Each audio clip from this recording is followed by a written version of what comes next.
All right, so that was India's Prime Minister there addressing the nation on the occasion of International Yoga Day, stressing on the importance of yoga in battling the COVID-19 pandemic.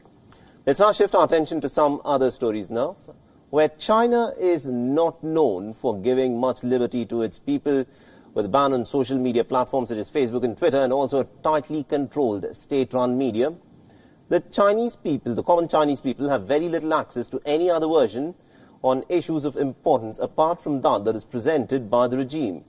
Now, this kind of an arrangement serves a dual purpose for the Chinese regime. Firstly, it disallows Chinese citizens to put forth their opinions to a wider audience. And secondly, it allows the communist regime to filter out the content.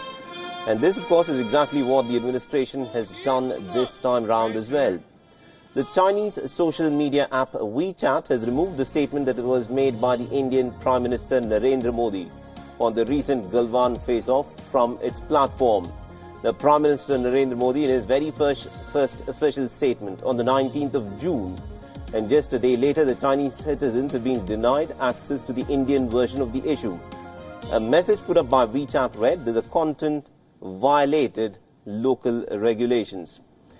On similar lines, Weibo, the Chinese equivalent for Twitter, has also deleted the readout from the virtual meeting between China's Foreign Minister Wang Yi and his Indian counterpart S. Jaishankar on the border standoff.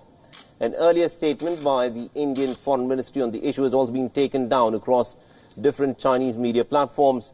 Beijing is pushing hard to keep its citizens in the dark. Question, of course, is why is it doing so, and what does it even achieve? The reasons behind this can, of course, be many. An obvious one is that the regime fears its citizens could start asking tough questions.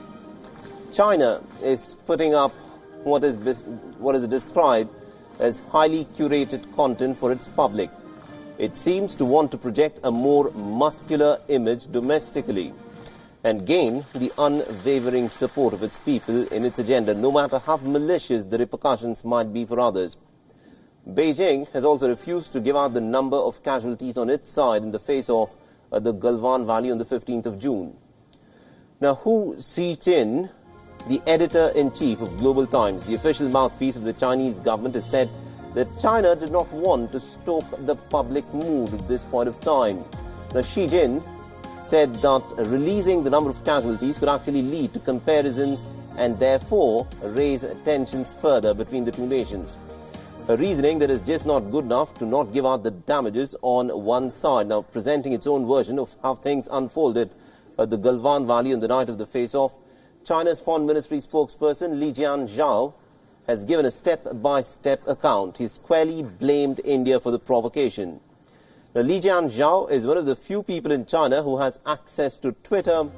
The sole purpose of this account seems to put up a bold, we'll say a pretty false picture of China in front of a global audience. Now, Zhao, when called out for his false claims, has often reacted sharply.